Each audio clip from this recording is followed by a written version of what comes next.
There are moments in life when you're not just hurting, you're being watched as you hurt, not out of concern, but out of quiet satisfaction.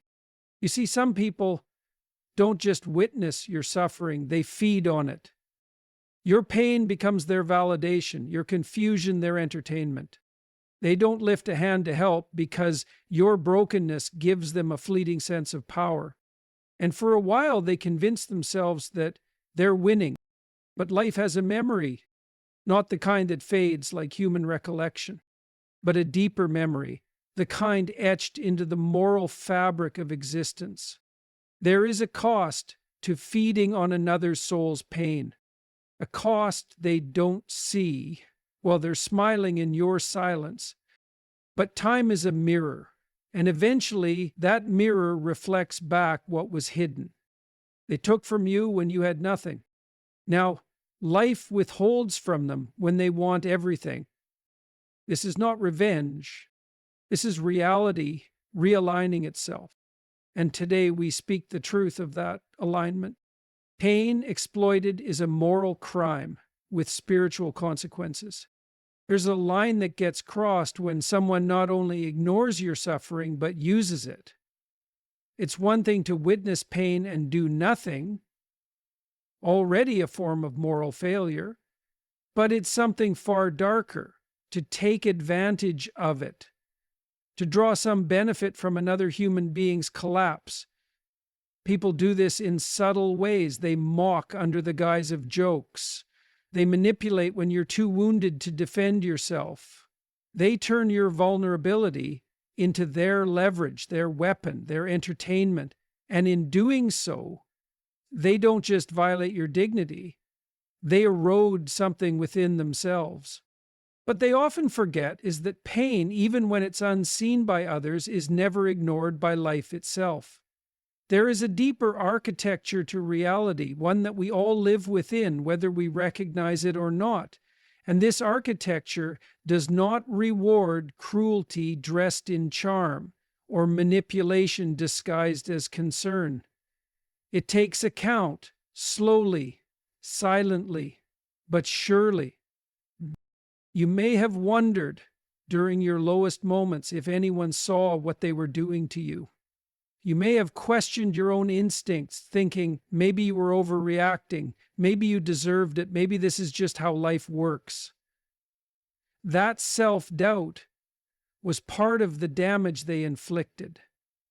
Because people who feed off others' pain rarely stop at exploitation. They also aim to distort your perception of reality so you don't resist. They want you to believe their betrayal is normal, that your suffering is your own fault. But deep down, they know. They always know. There's a flicker of awareness buried under pride and denial that tells them they're stepping on sacred ground when they harm someone who trusted them. That internal warning is ignored, silenced by ego, but it never truly disappears. It sits in the background, like a debt unpaid. And that is where the consequence begins, not in dramatic punishment, not in lightning bolts from the sky, but in the quiet disintegration of their own inner world. Over time, those who exploit others begin to lose their ability to feel joy in a clean, whole way. Their victories are hollow, their pleasures feel shallow. They seek more and more external stimulation to fill an internal emptiness that only grows larger. And they don't understand why, but you understand, because they tried to rob you of something real. And life, in its strange and subtle wisdom, is now teaching them a lesson they cannot avoid. You cannot feed on someone else's soul and expect to nourish your own. There is no true joy built on the ruins of another person's spirit.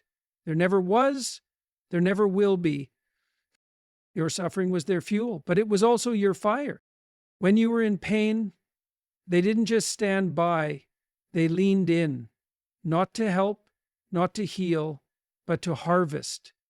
Every tear, every moment of confusion or heartbreak became a source of strange nourishment for them. They weren't interested in your recovery, they were invested in your weakness. As long as you stayed small, they felt big. As long as you were lost, they could feel found. But only in contrast, never in truth. It's hard to explain this kind of dynamic unless you've lived it. It's not just about cruelty, it's about a parasitic relationship where your suffering became the energy they used to distract themselves from their own emptiness. In a way, you became their mirror. Your pain reminded them they weren't doing as bad as they felt inside. That false comparison kept them afloat. They clung to the illusion that they were stronger, wiser, more whole, not because they were, but because you were struggling. But what they couldn't see, was what that pain was doing inside of you. Yes, it broke you for a time. Yes, it brought you to your knees. But in that darkness, something began to form. A kind of fire that doesn't burn outward but inward. It's the fire of clarity, the fire of redefinition. The moment you realized no one was coming to save you, something ancient stirred inside, and you began to rise. That's the part they never expected. They thought your suffering would be your end. They didn't realize it would be your beginning. They saw pain as a place you'd stay and not a path you'd walk through. But for you, the pain didn't remain just pain. It became instruction. It forced you to confront parts of yourself that were unfinished, underdeveloped, or buried under fear. It demanded growth. And growth, real growth, is always forged through hardship. What fueled them temporarily, your struggle, was fueling you in a much deeper, more permanent way.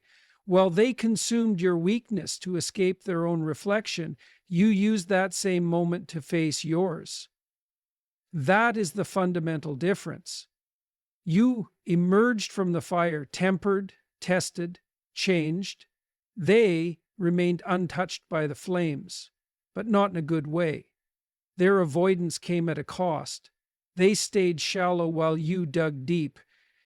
And now the roles have reversed, not through revenge, but through natural consequence.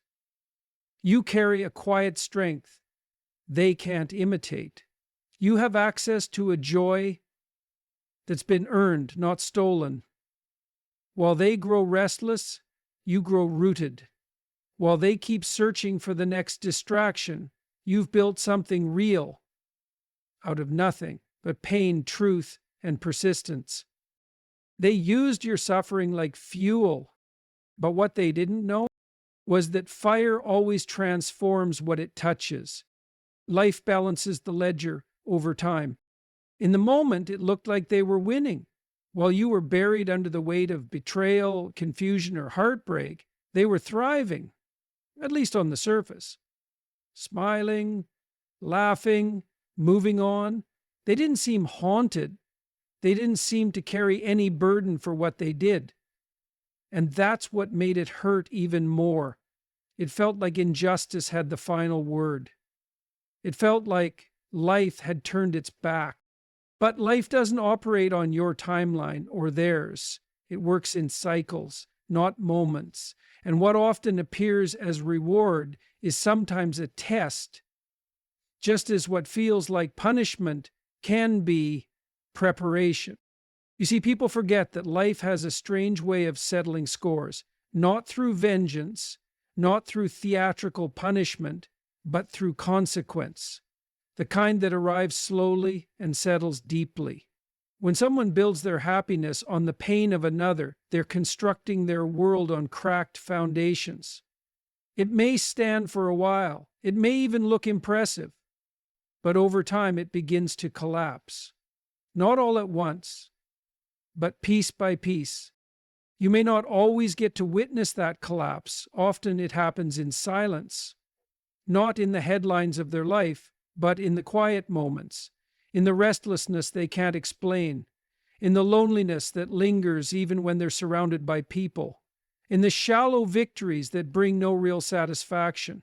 They may still smile in public, but life has a way of starving them in private. This isn't about wishing ill on anyone. It's not about sitting back and waiting for karma like a form of entertainment. That's not justice, that's bitterness, and you've outgrown that.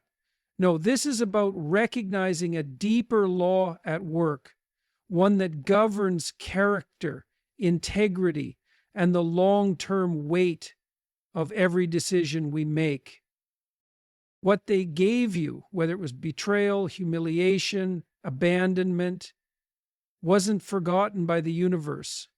It was written down in a way that transcends human memory. And over time, what they refused to feel then, they begin to feel later. Not because you willed it, but because life does not allow soul debt to go unpaid. You've probably noticed it already, the emptiness in their eyes, the lack of peace. Even when everything looks fine from the outside, they may still chase joy, but it slips through their fingers. Because joy, real joy, doesn't visit the heart that thrives on cruelty. It doesn't dwell in places where truth was violated for selfish gain. So no, they didn't get away with it no matter how it looked for a season.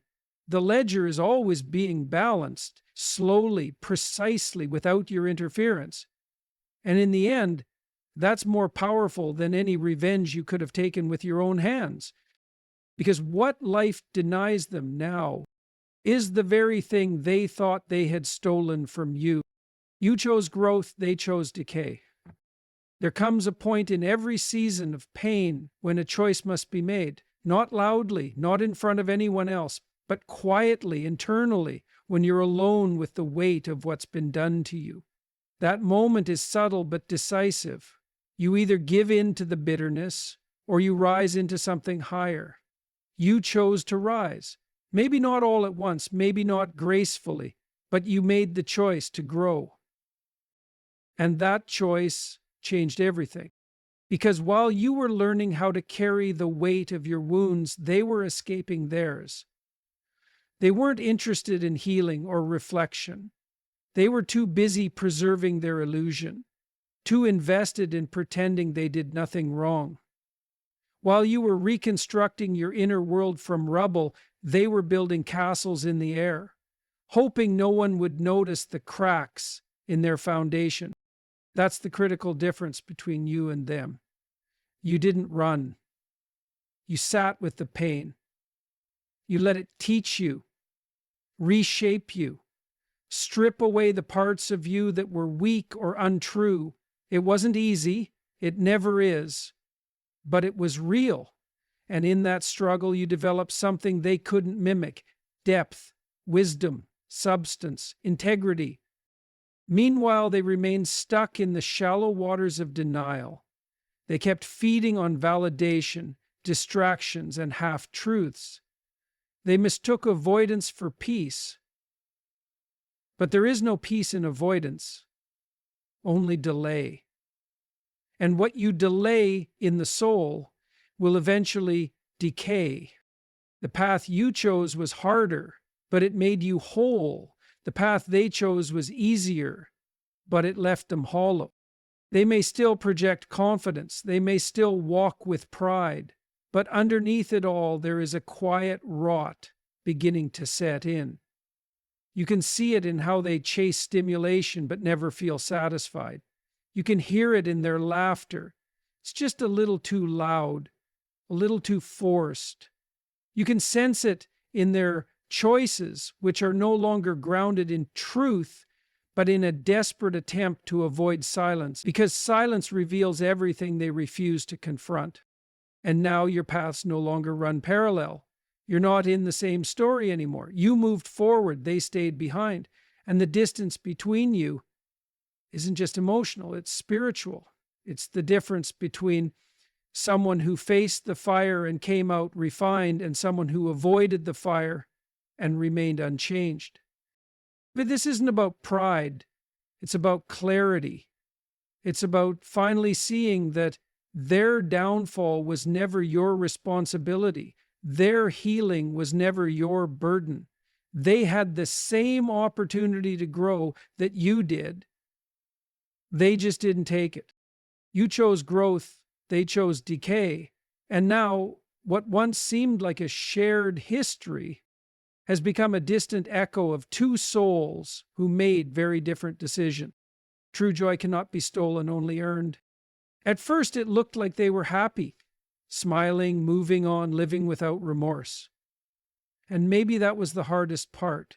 Not just the betrayal itself, but the illusion that they walked away from it untouched. It seemed like they got to enjoy life while you were left to pick up the shattered pieces they scattered. But over time, something becomes clear. Joy, real joy, doesn't come that easy. Not when it's built on the back of someone else's suffering. Not when it's stolen instead of earned. They may have looked fulfilled, but fulfillment can't be faked forever. The kind of joy they flaunted was shallow, loud on the outside, hollow on the inside. It was designed to provoke you, to convince themselves they made the right choices, to keep their ego from collapsing under the weight of guilt they refused to feel. But you can't outrun truth. You can distract yourself, numb yourself, even lie to yourself for a while. But eventually life slows down, and when the distractions fade, all that's left is what you've built on the inside. And that's where joy lives, or dies. True joy doesn't come from comfort, it comes from character. It doesn't come from avoiding pain, but from transforming it. That's what you did. You didn't just endure what happened, you used it. You turned suffering into strength. You faced yourself in the mirror, owned your story, and grew into someone you weren't before the heartbreak. And that is the foundation where joy can stand. They didn't do that. They took the shortcut. They bypassed growth. And the joy they tried to claim, it was borrowed. Borrowed from the pain they caused, from the moments they refused to face, from the truth they couldn't carry. But borrowed joy always comes with interest. Eventually it runs out. And when it does, it leaves them emptier than before. Not because someone cursed them, but because they never cultivated anything real within themselves to sustain them. Now they chase what you've built: peace, meaning, self-respect. But those things can't be taken, they must be earned. And that's the part they never understood. They thought by breaking you, they could elevate themselves. They thought joy was a zero-sum game. If you had less, they'd have more. But life doesn't work like that. Joy isn't about taking, it's about becoming. And now they're realizing the truth, too late. You cannot feed off another soul and expect your own to thrive. You cannot steal light and expect it to warm you. You cannot take what you have not earned and call it joy.